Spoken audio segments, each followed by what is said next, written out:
আমার সাথে যদি বসতে চায় তাহলে আমি বসতে রাজি। তারা যদি এখনও আসতে চায়, কথা বলতে চায়, আমি তাদের সাথে কথা বলতে চাই, তাদের কথা শুনতে চাই, তাদের দাবির কী কী বাকি আছে আমি এটা শুনতে চাই, এবং যেটা আমাদের সাধ্যমতো সেটা আমি পূরণ করতে চাই।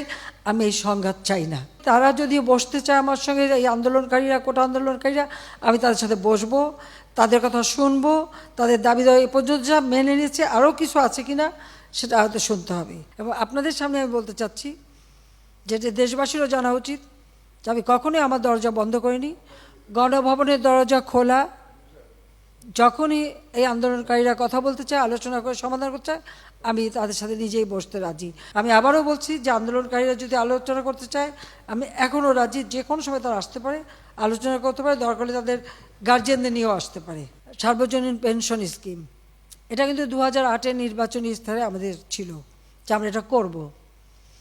আমরা বহু সময় নিয়ে এটা অনেক চিন্তাভাবনা করে সার্বজনীন পেনশন স্কিমটা আমরা চালু করেছি, এবং সেখানে কিন্তু বিভিন্ন শ্রেণীর মানুষের জন্য বিভিন্নভাবে সুবিধা আমরা দিয়েছি।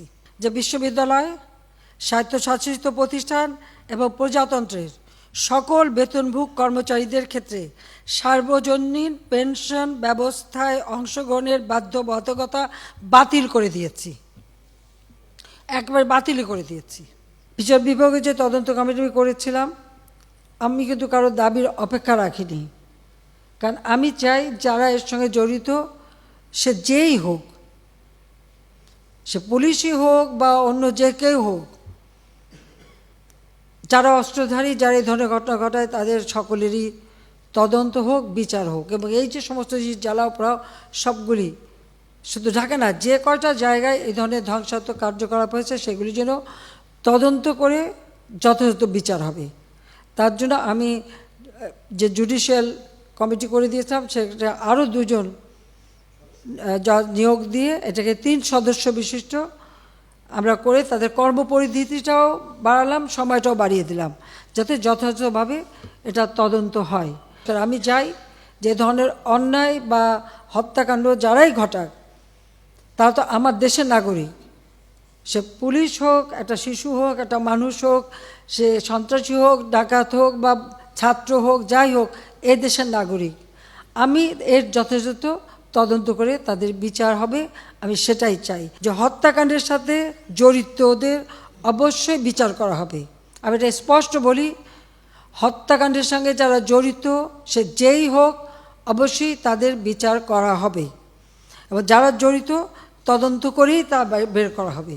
যারা অস্ত্রধারী, যেমন রংপুরে একটা ঘটনা ঘটেছে, যে পুলিশ দায়ী, সেই পুলিশকে সাসপেন্ড করা হয়েছে এবং তার বিরুদ্ধে তদন্ত হচ্ছে এবং তার বিচার হবে।